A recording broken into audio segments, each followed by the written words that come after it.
Morning students, आज हम money market के बारे में चर्चा करेंगे।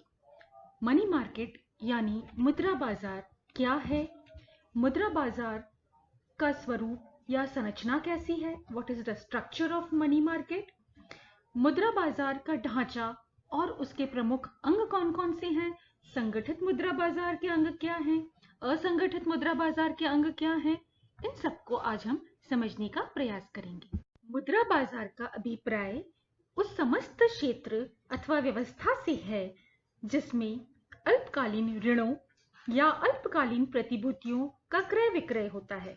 रिजर्व बैंक के अनुसार एक मुद्रा बाजार मुख्यतया अल्पकालीन प्रकृति की मौद्रिक परिसंपत्तियों के क्रय विक्रय का केंद्र होता है।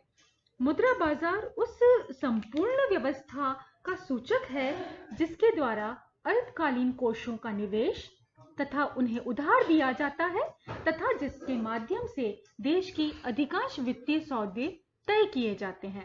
इस प्रकार से यह स्पष्ट है कि मुद्रा बाजार क्या है। मुद्रा बाजार से अभिप्राय उन समस्त फर्मों, वित्तीय और बैंकिंग संस्थाओं या व्यक्तियों से है जो अल्पावधि के ऋणों अथवा प्रतिभूतियों का लेन देन करते हैं या क्रय विक्रय करते हैं। भारतीय मुद्रा बाजार का स्वरूप या संरचना समझने का प्रयास करते हैं। देखिए, मुद्रा बाजार चूंकि अल्पकालीन मौद्रिक परिसंपत्तियों के क्रय विक्रय या लेन देन का केंद्र होता है, इसलिए उसमें व्यापारिक बिल, प्रतिज्ञा पत्र, सरकार के ट्रेजरी बिल, बैंकों की स्वीकृतियां, मांग पर देय बिल तथा जो कोलैटरल बिल्स हैं उनका क्रय विक्रय या लेन देन होता है। और उसके आधार पर भारतीय मुद्रा बाजार के निम्न जो है स्वरूप है। सबसे पहला है आपका व्यापारिक बिल बाजार, कमर्शियल बिल मार्केट। इसमें अल्पकालीन व्यापारिक बिल और प्रतिज्ञा पत्रों का क्रय विक्रय किया जाता है। फिर है ट्रेजरी बिल बाजार, ट्रेजरी बिल मार्केट। इस बिल बाजार में सरकार की ट्रेजरी बिलों का क्रय विक्रय होता है। फिर है आपका मांग पर देय मुद्रा बाजार, कॉल मनी मार्केट। इसे अविलंब मुद्रा बाजार भी कहते हैं क्योंकि इसमें अल्पकालीन उधारदाता को मांगने पर तत्काल भुगतान करना पड़ता है। और ये प्राय सट्टा बाजारों तथा शेयर जो है विनिमय बाजारों से संबंधित ऋणों का लेन देन बाजार है। फिर है बैंकर्स स्वीकृति मार्केट बाजार यानी बैंकर्स एक्सेप्टेंस मार्केट। इसके अंतर्गत व्यापारिक बैंक तथा बैंकिंग व्यवस्था करने वाली जो वित्तीय संस्थाएं हैं वो ग्राहकों की ओर से अल्पकालीन प्रवृत्ति के बिलों पर स्वीकृति या कटौती करती है और देय दिवस को ऐसे बिलों का भुगतान कर ग्राहकों के खाते में रकम वसूल की जाती है। फिर है सहायक ऋण बाजार, कोलैटरल लोन मार्केट। यह मुद्रा बाजार का वह अंग है जिसमें प्रतिभूतियां, शेयर, स्टॉक्स, बॉन्ड्स आदि की जमानत के आधार पर व्यापारिक बैंकों द्वारा अल्पकालीन ऋण दिए जाते हैं। इस बाजार के प्रमुख ग्राहक कौन है? दलाल, अंश और प्रतिभूतियों के क्रय विक्रय में संलग्न व्यक्ति होते हैं। और कभी कभी छोटी बैंकिंग संस्थाएं भी बड़ी बैंकिंग संस्थाओं से अल्पकालीन उधार लेती है। तो ये तो हुआ स्ट्रक्चर जो इंडियन मनी मार्केट का है। फिर हम आते हैं जो कंपोनेंट्स हैं मनी मार्केट के, भारतीय मुद्रा बाजार का जो ढांचा है। तो देखिए, भारतीय मुद्रा बाजार का जो ढांचा है उसके दो पार्ट्स हैं, एक संगठित मुद्रा बाजार और दूसरा असंगठित मुद्रा बाजार। तो संगठित मुद्रा बाजार के जो अंग हैं उसमें सबसे पहला है अपना स्टेट बैंक ऑफ जो है इंडिया। तो जो ऑर्गेनाइज्ड मनी मार्केट है, देखिए एक बात और हम यहाँ समझ लें कि ऑर्गेनाइज्ड मनी मार्केट जो है उसका अभिप्राय उस अल्पकालीन मुद्रा बाजार से है जिसमें ऋण देने वाली और या अल्पकालीन बिलों का क्रय विक्रय करने वाली जो बैंकिंग संस्थाएं हैं किसी केंद्रीय नियंत्रण या निर्देशन में काम करती है और उन पर केंद्रीय संस्था का प्रभावी नियंत्रण होने से उनकी ऋण नीति, ब्याज दरें, ऋणों के उपयोग, उनकी जमानत आदि की नीतियों में यथासंभव एक रूपता रहती है। संगठित मुद्रा बाजार के मुख्य जो अंग हैं वो आपको दिख सकता है, कंपोनेंट्स ऑफ ऑर्गेनाइज्ड जो मनी मार्केट है उस पर्टिकुलर उसमें।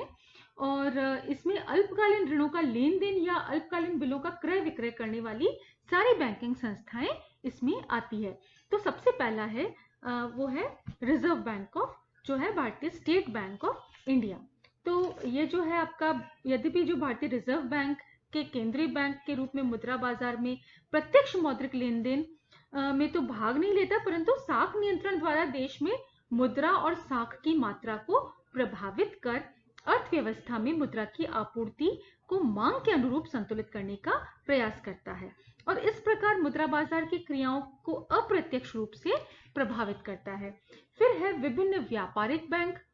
तो देखिए, व्यापारिक बैंक जो हैं, भारतीय स्टेट बैंक है, उसमें उसके सहयोगी बैंक हैं, अनुसूचित राष्ट्रीय बैंक हैं, राष्ट्रीयकृत बैंक हैं, निजी क्षेत्र के बैंक हैं, विदेशी विनिमय बैंक हैं, क्षेत्रीय ग्रामीण बैंक हैं, रीजनल रूरल बैंक्स हैं, फिर गैर अनुसूचित बैंक आदि का समावेश इसमें है।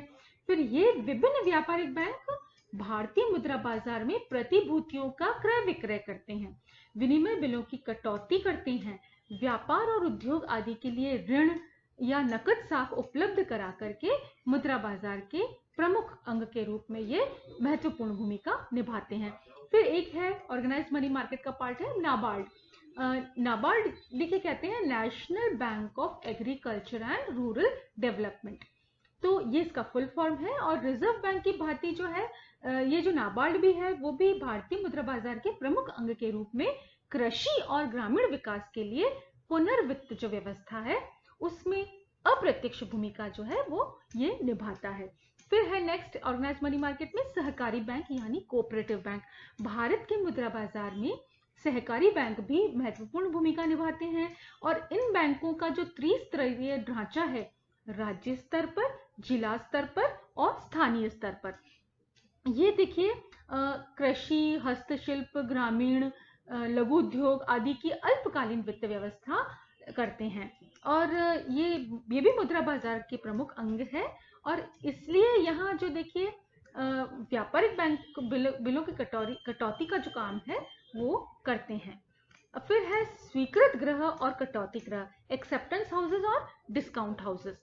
देखिए यहाँ पर जिन देशों में संगठित बिल बाजार विकसित होता है वहां ये स्वीकृति गृह अपने आर्थिक दृष्टि से सुदृढ़ ग्राहकों के लिए विभिन्न विनिमय बिलों को स्वीकार करने का काम करते हैं।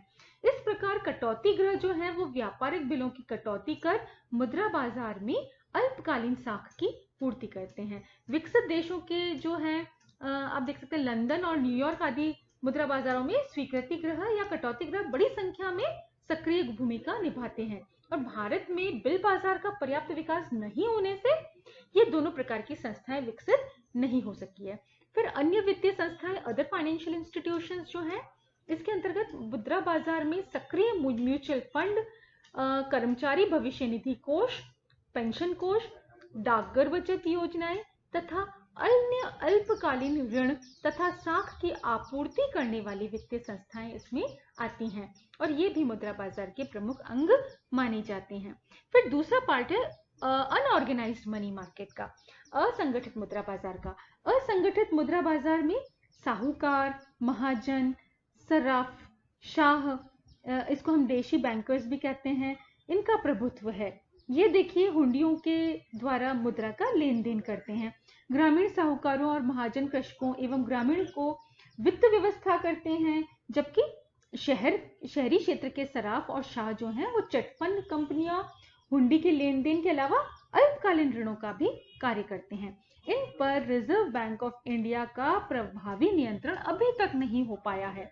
इनके नियंत्रण के लिए बनाए गए कानून भी हैं, उनका प्रभाव भी सीमित है।